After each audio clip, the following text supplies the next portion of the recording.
ating local producers. Hindi na sila ngayon makakita ng maganda. At tuloy-tuloy pa din, dapat nilang labanan yung smuggling, kausapin nila yung trader, yung mga middlemen, yung hoarders.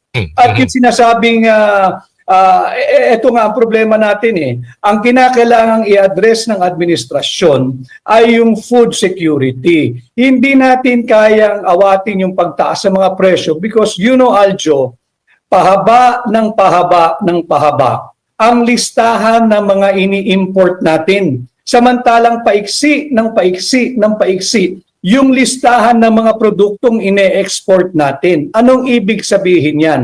Soon, I hope not, God forbid, we might turn out to become a net importing country. Pag tayo naging net importing country, lalong hindi natin mapipigilan ng kagutuman dahil hindi mo na mapipigilan ng pagtaas ng presyo.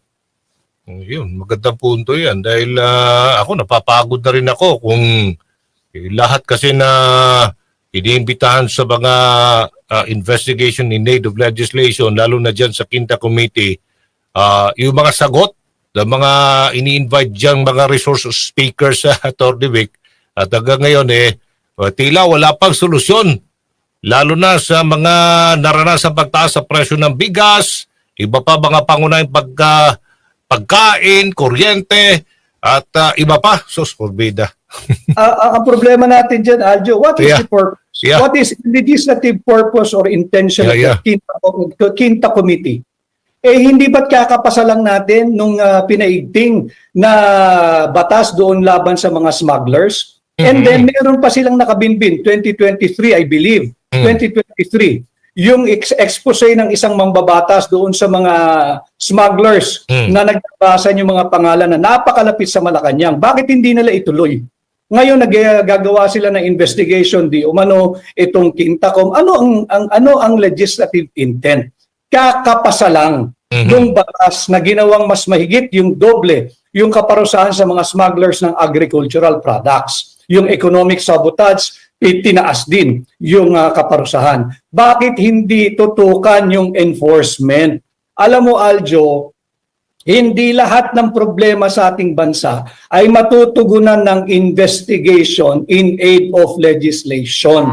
At hindi rin lahat ng problema sa ating bansa matutugunan ng legislation. Huwag nating kalilimutan yung enforcement side of the law. Layo doon ng pagdinig, bumuo ng batas na naman na magpapalakas ng food security sa bansa. Ang food security, hindi kaya ng legislation yan. Kinakailangan niyang pangunahan ng Pangulo. Ilagay mo sa tama yung prioridad mo. Huwag mong bigyan ng pondo yung ayuda. Lagyan mo ng pondo yung agrikultura.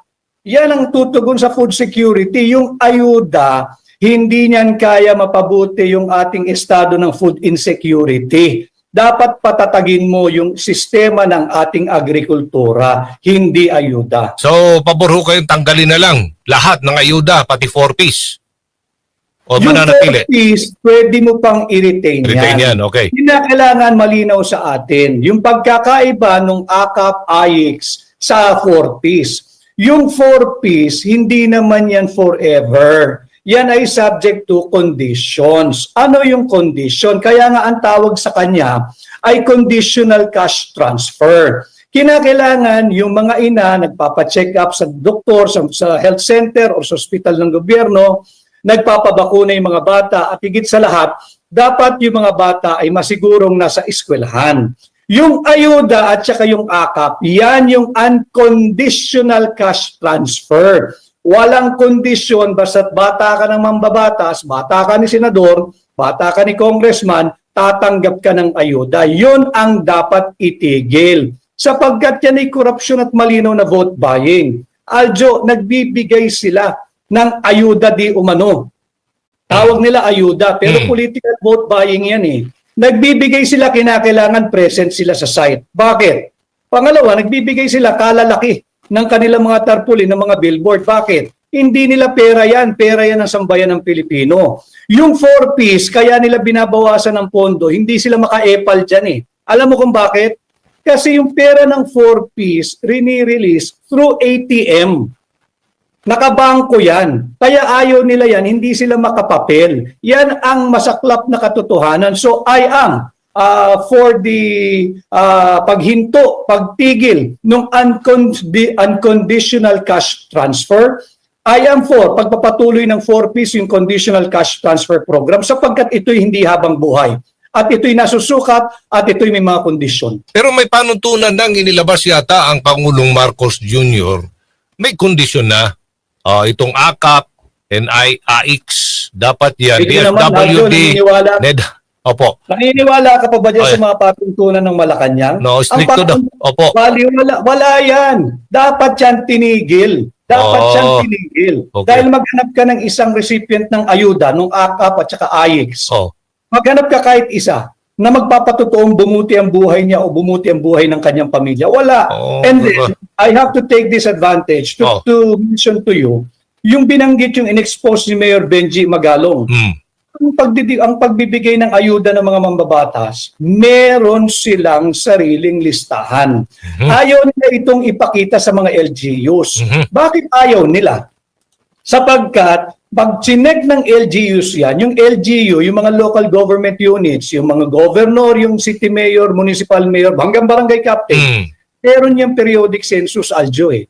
Alam nila kung sino yung mahirap sa kanilang lugar. Alam nila yung sino talagang nangangailangan. Over dito sa ayuda version ng mga mambabatas sa political vote buying. Ayaw nila ipakita eh. Bakit? Mabibisto na hindi naman talaga kinakailangan bigyan ng pera yung mga binibigyan ng mga mambabatas. Ito yung mga tao lang nilang political. Ginagamit ang pera ng mga Pilipino para patuloy silang manatili sa pwesto. Yan ang dapat nating labanan. Yan ang mga dapat pinag-uusapan. Why not? Nandyan na po yan eh. Nasali na po yan yata sa budget natin this year. Ang mungkahin na lang, idaan na lang sa ATM.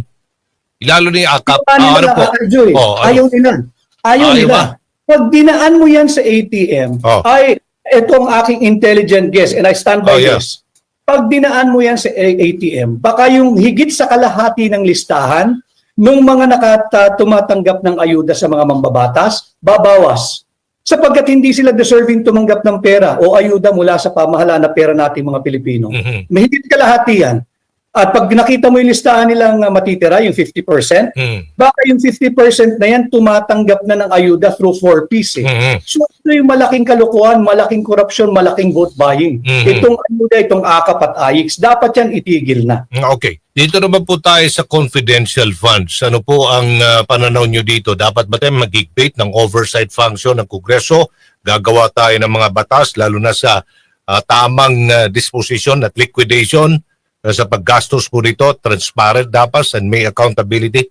Attorney Vic. Alamin nyo, kami sa Hakbang ng Maisog, we have been calling for transparency and accountability. And yes, we are all for the transparent and accountable use of all funds, confidential, intelligence, and even these ayuda funds. However, dapat nating maintindihan, yung confidential funds, meron ng batas dyan. Hayaan lang natin ang Commission on Audit gawin yung trabaho nila. Ang problema, ninanakaw na yung pera nating mga Pilipino, pati ba naman yung trabaho ng COA na nakawin pa ng Kongreso. Hayaan mo magtrabaho yung Commission on Audit. Yung confidential fund, if I know you will somehow refer to the confidential fund of the Office of the Vice President.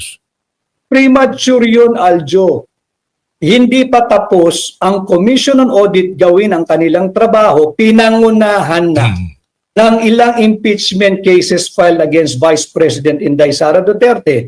Hindi pa nga tapos ang COA eh. Hayaan yung magtrabaho ang COA sapagkat yan ay kanilang mandato sa ilalim ng ating saligang batas. Walang masamang magbasa ng saligang batas pag may free time yung ating mga mambabatas para maunawaan nila that they have already encroached on the constitutional mandate and function of the Commission on Audit. Hayaan nilang magtrabaho ang COA, huwag nilang pakialaman. Ang trabaho ng mambabatas, Aljo, ay gumawa ng batas, hindi maghanap ng butas. Dito naman po sa pag-alis kay, nagbitiw si Congressman Zaldico as Appropriations Chairman. Recently, nag-live yata siya at sinasabi na dahil po sa kanyang kalusugan. Ano po ang inyong basa po dito sa biglang pagbibitiw ni Congressman Zaldico? Pambubudol. Isang pambubudol. lantarang pambubudol, isang lantarang panluloko sa mamamayang Pilipino. Kahit mag-resign yung chairman ng Committee on Appropriation, nanakaw na yung pera nating mga Pilipino ngayong taong 2025. Wala nang nanakawin, napirmahan na yung unconstitutional budget eh. Wala nang silbi yung pagiging chairman mo ng Committee on Appropriation. Bakit? In a few weeks from today, today is January 16, 2025. Few weeks from today, mag-a-adjourn na ang Kongreso. Wala nang silbi yung pagbibitiw nung chairman ng appropriation. Ito ay pakitang tao, cosmetic, pangbubudol, to appease and placate yung sentimiento ng mamamayang Pilipino na galit na dahil sa korupsyon sa ilalim ng Marcos administration. Okay. Wala na ho ba talagang unity team? Hindi na ba ito pwedeng maibalik pa? Wala na dahil winasak ni Marcos Jr.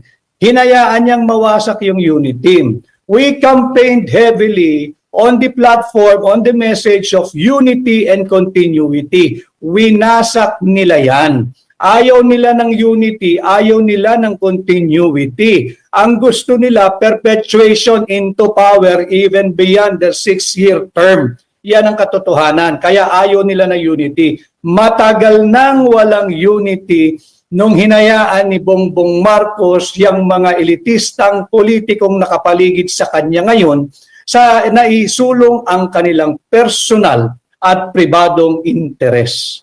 Ang ibig nyo bang sabihin, magkakaroon po ng chapter change dahil ang sabi nyo po, yun ang balak ng kasalukuyang administrasyon na magtatagal sa pwesto? Hindi lamang chapter change, yan yung unang linabanan ng hakbang na maisog Tayo ay nagposisyon ng Mariin na ayaw natin sa Huwad at Peking People's Initiative at charter change. Okay. At yun napatunayan last year, 88% of the Filipinos way back in February of 2024 in a survey done by I think Pulse Asia, sinasabing 88% ng Pilipino ayaw sa charter change ngayon, bukas, kahit kahapon. Ayaw nila.